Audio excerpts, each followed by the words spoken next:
अंधेरे कमरे में एक कपकपाती सी खामोशी थी। केवल मनीष के दिल की धड़कनें सुनाई दे रही थी। मैं सही कर रहा हूँ या मैं खुद से भाग रहा हूँ? वो खुद से पूछता रहा। चारों ओर दीवारें, परिवार की उम्मीदें, समाज की निगाहें सब उसे अपने फैसले से रोक रही थी। लेकिन उसके अंदर एक आवाज़ लगातार बोल रही थी। एक आवाज़ जो कह रही थी, बस अब खुद की सुनो, अपने दिल की। मनीष ने हमेशा दूसरों की उम्मीदों के अनुसार जिया। कॉलेज में क्या करूं, कौन सा करियर चुनूं, कौन सा दोस्त सही है, कौन सा रिश्ता, हर चीज़ पर लोग हुक्म चला रहे थे। और अब उसकी ज़िंदगी जकड़ी हुई थी। नौकरी और परिवार की जिम्मेदारियों के बीच वो खुद के जैसे कहीं खो गया था। मैं खुश हूं या सिर्फ लोगों की अपेक्षाओं के हिसाब से जी रहा हूं? एक दिन मनीष ने ठाना। उसने फ़ोन की घंटी सुनी लेकिन जवाब नहीं दिया। दोस्तों ने मैसेज किया, परिवार ने याद दिलाया कि उसने चुप्पी अपनाई है। यह कोई गुस्से की चुप्पी नहीं थी, यह उसका पहला कदम था खुद की सुनने की। मुझे अपनी राह खुद चुननी है, वो सोचता था। दिन बीतते गए, मनीष की चिंता बढ़ी, लेकिन धीरे धीरे उसे महसूस हुआ कि जितना वो बाहर की दुनिया के लिए जी रहा था उतना ही वो खुद से दूर था।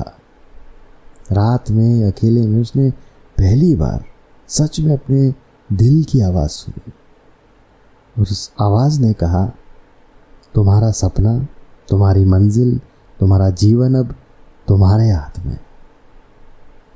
अगले हफ्ते में मनीष ने छोटे छोटे कदम उठाए। उसने सुबह जल्दी उठना शुरू किया, अपने विचारों को लिखना शुरू किया और उन चीज़ों को करना शुरू किया जो उसका दिल चाहता था। आज मैं सिर्फ अपने लिए जीऊँगा, वो अपने आप से कहता था। नौकरी के दबाव, रिश्तों की उम्मीदें और समाज की बातें सब धीरे धीरे पीछे छूटने लगी। मनीष ने महसूस किया कि अपने दिल की आवाज़ सुनना सिर्फ एक निर्णय नहीं है, बल्कि एक यात्रा है। हर बार जब वो अपने डर और संदेह से लड़ता, वो और मजबूत बनता। अगर मैं नहीं कोशिश करूँगा तो कौन करेगा, उसने खुद से कहा। धीरे धीरे बदलाव दिखाई देने लगा। पुराने दोस्त समझने लगे कि अब मनीष अपने लिए जी रहा है। परिवार भी उसकी खुशियों को पहचानने लगा और सबसे महत्वपूर्ण, मनीष ने खुद को पहचान लिया। वह जानता था कि किसी की उम्मीदों के हिसाब से जीने से बेहतर है अपने सपनों के पीछे दौड़ना। एक शाम सूरज डूब रहा था और मनीष अपनी बालकनी में खड़ा था। हवा में मिट्टी की खुशबू, दूर कहीं बच्चों की हंसी और आसमान की सुनहरी रोशनी सब उसे ये बता रहे थे कि तुम सही राह पर हो। मनीष मुस्कुराया और कहा, मैंने खुद को पाया, मैंने अपनी आवाज़ सुनी, अब मैं जी रहा हूँ सच में।